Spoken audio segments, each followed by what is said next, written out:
வணக்கம் நண்பர்களே, உங்களை இந்த லேர்ன் இங்கிலீஷ் இன் தமிழ் யூடியூப் சேனல் மூலம் வரவேற்பதில் மிகவும் பெருமிதம் கொள்கிறேன். நாம் இந்த தொடரில் பார்க்க போகிறது என்னென்னா, பெரிய பெரிய வார்த்தைகளை எவ்வாறு எழுத்து கூட்டி படிப்பது அப்படிங்கிற சுலபமான வழியை தாங்க பார்க்க போகிறோம். இங்கே பாருங்கள், AEIOU அப்படிங்கிறது உயிரெழுத்து. அதை இங்கிலீஷில் வவ்வல்ஸ்ன்னு சொல்லுவோம். அதே மாதிரி நம்ம பார்க்க வேண்டிய எழுத்து எஃப் வந்து ஒரு புள்ளி வைத்த எழுத்து, மெய் எழுத்து. இதை கான்சனன்ட்னு சொல்லுவோம். பொதுவாக நம்ம தமிழில் தனியாக ஒரு லெட்டரை படிக்கும்போது ஆனா அவனா ஈனான்னு படிப்போம். ஆனால் எழுத்து கூட்டி படிக்கும் பொழுது அதை ஆனாங்கிறத ஆ என்று படிப்போம். அதே மாதிரி இங்கிலீஷில் ஏன்னு தனியாக சொல்லலாம். ஆனால் ஒரு வேர்டில் வரும்போது அதை ஆ ஐ இருந்தால் இ, டபுள் ஐ இருந்தால் ஈ, அதே மாதிரி டபுள் இ இருந்தாலும் சில நேரங்களில் ஈ என்ற ஓசையில் தான் வரும். யூன்னு இருந்தால் உ, டபுள் ஓ இருந்தால் ஊ அப்படின்னு தான் படிக்கணும். ரைட்டா? மெய்யெழுத்துக்களுக்கும் என்னென்ன மேப்பான வார்த்தைகள் எழுத்துக்கள் இருக்குங்கிறத இங்கே போட்டிருக்கோம். இக்குக்கு கே, இங்குக்கு 2 எழுத்து NG, இச்சுக்கு CH. If it is soft சியாக இருந்தால் மட்டும், ஹார்ட் சியாக இருந்தால் இக்குன்னு உச்சரிக்கணும். ரைட்டா? இஞ்சிக்கு G அல்லது GN, இப்படி ஒன்னொன்னுக்கும் மேப் பண்ணதை இங்கே கொடுத்துருக்கோம். இப்போ சில பெரிய வார்த்தைகளை பார்க்கலாம் வாங்க.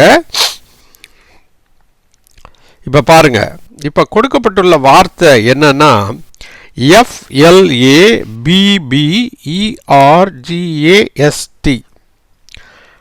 எஃப்ங்கிறது தனியாக வந்திருக்கு. அதுக்கப்புறம் LA.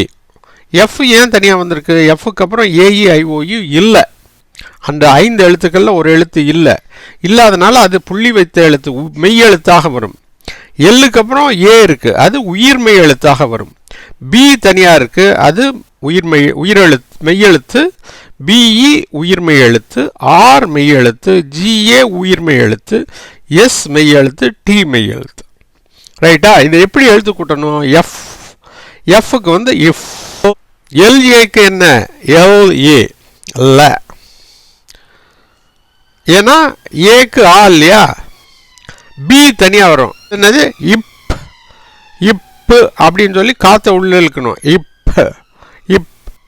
அப்புறம் பிக்கு பே. ஏன்னா இ வந்து ஏ இல்லையா? ஆறு தனியாக இருக்கிறதுனால அது ஒரு புள்ளி வைத்த எழுத்து. என்ன சொல்லியிருக்கேன்? மெய் எழுத்து, அதனால இர்ன்னு வருது. GAக்கு இக் ப்ளஸ் ஏ கே. எஸ்ஸுக்கு இஸ், டிக்கு வந்து இட். ஏன்னா இதை எஸ்ஸும் டியும் மெய் எழுத்துக்களாக இங்கே வந்திருக்கு.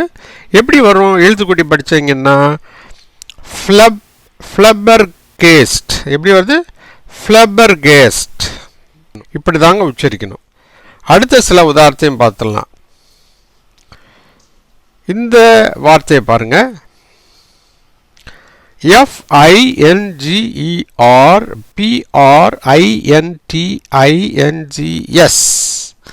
ரைட்டா? FI, ஐக்கு வந்து இ, அதனால ஃபி. என் தனியாக வந்திருக்கு, இன். GE எப்படி வரும்? இக் ப்ளஸ் ஏ கே. இருக்கு ஆர், ஃபிங்கர். அதுக்கப்புறம் பிக்கு இப்பு, ஆர்ஐக்கு ரீ. ஏன்னா ஈக்கு வந்து இ. என்னுக்கு இன், டிஐக்கு டி. NGக்கு என்ன சார்? NGக்கு என்ன சொல்லியிருக்கோம்? இங்குன்னு சொல்லியிருக்கோம் இல்லையா? எஸ்ஸுக்கு வந்து எஸ். எப்படி வந்திருக்கு? Finger printings. எப்படி வந்திருக்கு? Finger printings. அடுத்து ஒரு உதாரணத்தையும் பார்த்துடலாம்.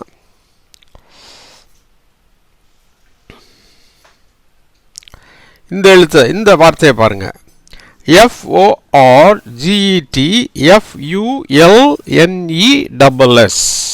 எப்படி வருது? FO உயிர்மெய் எழுத்து, ஃபோ. ஆறு தனியாக வருது. GE அது எப்பயுமே 2 எழுத்து ஒன்றா வர்றதுனால கிக் ப்ளஸ் ஏ கே. டிக்கு வந்து இட். FUக்கு வந்து என்னது? ஃபூ. எல்லுக்கு இல். NEக்கு நே. எஸ்ஸுக்கு என்ன? இஸ். இன்னொரு எஸ் வர்றதுனால இஸ். இஸ்ஸோட ஓசை கொஞ்சம் அதிகமாக உச்சரிக்கணும், அவ்வளோதான். இஸ்ஸுக்கு கால் மாத்திரைன்னா அரை மாத்திரை உச்சரிப்பில் உச்சரிக்கணும். எப்படி வருது இது பாருங்க?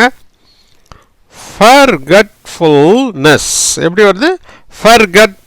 forgetfulness எப்படி வருது?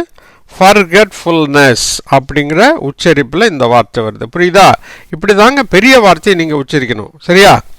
இப்போ இந்த சேனலில் எப்படி உயிர்மை எழுத்து உருவாகுது அப்படிங்கிறது இங்கே விளக்கியிருக்கோம். இஃப் ப்ளஸ் ஆன ஃப, இஃப் ப்ளஸ் ஆன ஃபா, இஃப் ப்ளஸ் இ ஃபி, அந்த மாதிரி எப்படி மாறுது அப்படிங்கிறத இங்கே கொடுத்துருக்கோம்.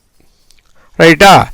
இஃப் ப்ளஸ் ஏஐனா 5, எஃப் ப்ளஸ் ஓனா 4, அது ஃபோக்கும் அதே தான். அவுக்கு மட்டும் FOU, FOW, FOV, FAV அல்லது FAWனால என்ன தான்? பவு தான். ரைட்டா? இப்படி தான் வந்து உயிர்மை எழுத்து உருவாகுது. சரியா? இந்த சேனலை பார்த்து கொண்டிருக்கிற அனைத்து அன்பர்களுக்கு ஒரு முக்கிய வேண்டுகோள். உங்கள் வீட்டு பக்கத்தில் தமிழ் வழியில் படிக்கும் மாணவ மாணவிகள், கல்லூரி அன்பர்கள், ஆங்கிலத்தை எழுத படிக்க விரும்பும் தமிழ் அன்பர்கள் இருந்தால் இந்த சேனலை பற்றி எடுத்து சொல்லுங்கள். இந்த சேனலை நீங்கள் சப்ஸ்கிரைப் பண்ணலைன்னா ப்ளீஸ் சப்ஸ்கிரைப் பண்ணுங்கள். அதோடு மட்டும் இல்லாமல் இந்த பெல் ஐக்கானை கிளிக் பண்ண மறந்துடாதீங்க. அப்படி கிளிக் பண்ணதுனால நாங்கள் போடுற வீடியோக்களானது உங்களுக்கு உடனுக்குடன் வந்து சேரும் என்பதை இதன் மூலம் தெரிவித்துக் கொள்கிறோம். மேலும் இந்த சேனலின் பயன் உலகம் முழுமைக்கும் உள்ள தமிழ் பேசும் நமது சொந்தங்களுக்கு சென்றடைய இந்த சேனலை பற்றிய விவரங்களை வாட்ஸ்அப்பிலோ அல்லது ஃபேஸ்புக்கிலோ ஷேர் பண்ணுங்கள் என்றும் தாழ்மையுடன் கேட்டுக்கொள்கிறேன். நண்பர்களே, நன்றி, வணக்கம். மீண்டும் சந்திப்போம் அடுத்த ஒரு புதிய தொடரில்.